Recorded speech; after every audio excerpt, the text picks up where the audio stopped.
Assalamualaikum warahmatullahi wabarakatuh. Alhamdulillahi rabbil alamin. Wassalatu wassalamu ala asyrafil anbiya'i wal mursalin Sayyidina Muhammadin wa ala alihi wa sahbihi ajmain, amma ba'd.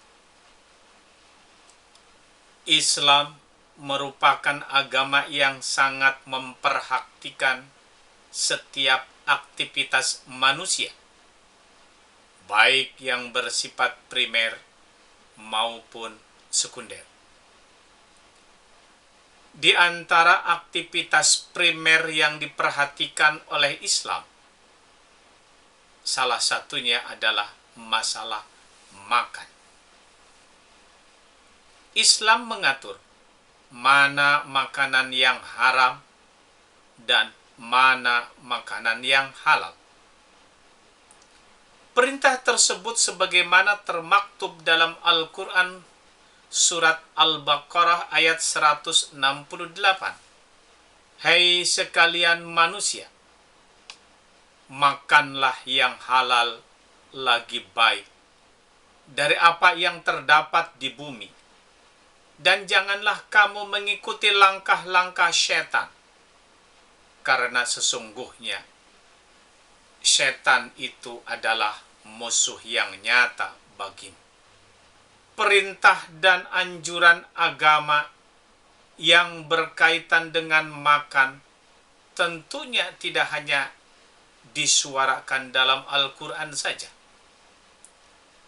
Rasulullah SAW juga sangat memperhatikan tentang hal itu. Ini bukan berarti beliau orang yang rakus terhadap makanan, akan tetapi memperhatikan tentang kriteria makan dan juga etika-etika ketika kita bermakan. Tentunya selain dengan cara menyampaikan kepada para sahabat dan keluarganya, beliau juga mempraktekkannya langsung agar dapat dicontoh oleh mereka. Rasulullah SAW merupakan sosok yang sangat menjaga diri dari makanan yang haram. Beliau menegaskan bahwa sesuatu yang halal dan yang haram itu jelas keterangannya dalam agama. Oleh sebab itu, beliau sangat mewanti-wanti umatnya untuk tidak memakan makanan yang haram. Ancaman terkait dengan makan makanan yang haram, beliau utarakan kepada salah satu sahabatnya yang bernama Ka'ab bin Ujrah. Wahai Ka'ab bin Ujrah, tidaklah daging manusia tumbuh dari barang yang haram, kecuali neraka lebih berhak atasnya. Oleh karena itu, kita harus memperhatikan dari mana sumber makanan itu didapatkan, agar jangan sampai anak dan istri kita diberi makanan yang haram.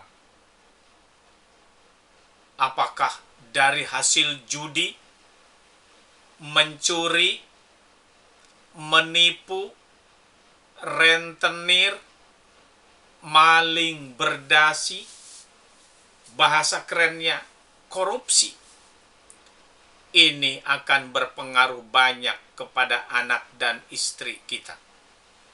Bahkan ibadahnya pun tidak akan diterima oleh Allah Subhanahu wa ta'ala. Misalnya kita punya niat, nanti kalau judinya berhasil, korupsinya tidak terbongkar, saya akan rajin sedekah. Padahal jauh sebelum niat kalian terlaksana, 14 abad yang lalu, Rasulullah sudah mengingatkan, ma yuksabul abdu malam minal haram fatasaddaqa bihi fala yu'jaru alaih wala yunfiqa minhu fala yubarik lahu fi.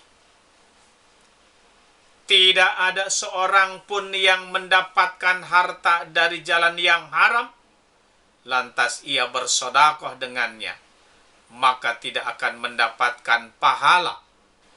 Jika ia membelanjakannya pun, tidak ada berkah di dalamnya. Atau kita punya niat yang lain. Nanti kalau judinya berhasil, nipu orang berhasil, rentenirnya sukses, korupsinya tidak terbongkar, saya akan membeli baju koko, dan saya akan rajin sholat, rajin ibadah, berangkat umroh dan haji. Lagi-lagi, jauh sebelum niat itu terlaksana, 14 abad yang lalu Rasulullah sudah mengingatkan, barang siapa yang membeli pakaian dengan 10 dirham, padahal dari uang itu ada 1 dirham uang yang haram, maka Allah tidak akan menerima sholatnya selagi ia menggunakan pakaian itu. Artinya, ibadah kita sia-sia, tidak diterima oleh Allah Subhanahu wa ta'ala. Makanan yang haram tidak lain hanya akan membawa suatu bahaya bagi kita. Kekuatan yang lahir dari makanan yang haram cenderung akan mengajak tubuh kepada kemaksiatan. Makanan yang haram yang kita konsumsi akan berubah menjadi darah dan akan mengalir terus di dalam tubuh kita. Sedang setiap hari kita beribadah kepada Allah dengan tubuh itu, maka sia-sialah kita beribadah kepada Allah karena tubuh kita sudah terisi dengan sesuatu yang haram. Lebih parah lagi, doa yang kita panjatkan kepada Allah akan ditolak sebab tubuh kita mengkonsumsi makanan yang haram. Jauhilah perbuatan haram, karena sesungguhnya setiap perut yang di dalamnya terdapat sesuap makanan yang haram, maka doanya tidak diterima. Selain tentang kehalalan dan keharaman makanan, Rasulullah juga mencontohkan kepada umatnya tentang etika-etika makan yang harus kita ikuti. Yang pertama, sebelum makan, maka hendaklah membaca lafaz Bismillahirrahmanirrahim. Rasulullah pernah menasihati Umar bin Abdul Salamah, wahai anakku, bacalah bismillah, makanlah dengan tangan kananmu, dan makanlah makanan yang ada di hadapanmu.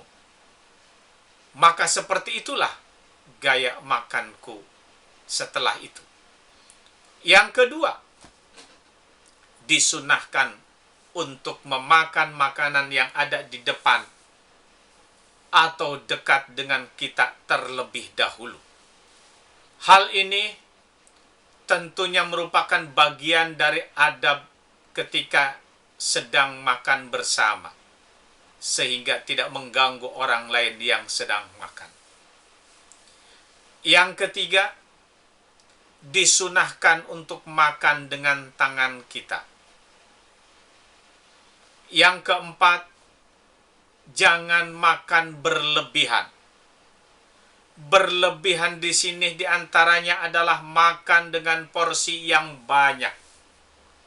Sebagaimana yang kita ketahui, bahwa sesuatu yang berlebihan tidaklah baik.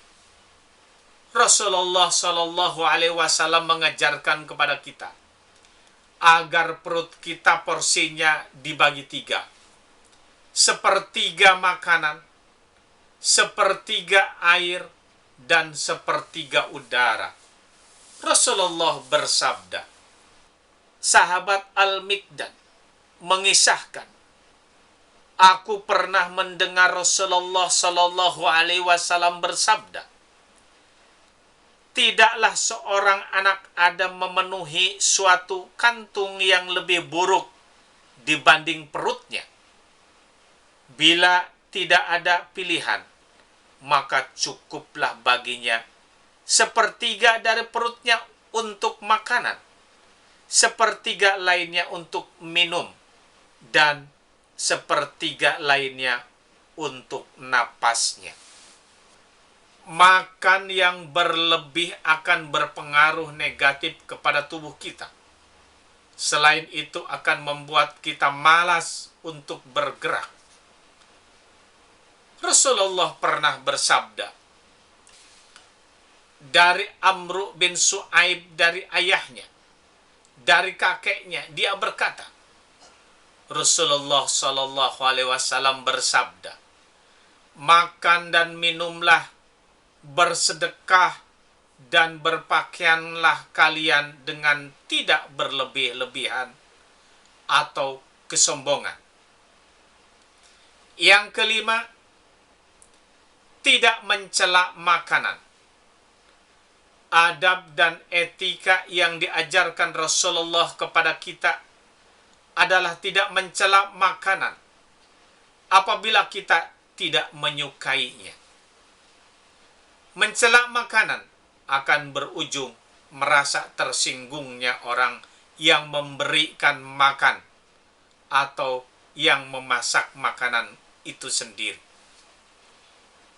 Yang keenam, Rasulullah mengajarkan etika dan adab makan yang patut kita amalkan dari sunnah Nabi. Ketika makan adalah membaca doa bersyukur kepada Allah dengan memujinya setelah selesai makan. Dalam sebuah hadis yang diriwayatkan oleh Anas bin Malik, Rasulullah bersabda, sesungguhnya Allah Ta'ala sangat suka kepada hambanya yang mengucapkan tahmid, alhamdulillah, sesudah makan dan minum. Demikianlah adab dan sunnah Rasulullah ketika makan. Semoga kita dapat menapaki jejak sunnah Rasulullah, minimal dengan mengikuti bagaimana cara beliau makan. Kurang lebihnya mohon dimaafkan. Akhir kalam, wabillahi taufiq wal hidayah. Assalamualaikum warahmatullahi wabarakatuh.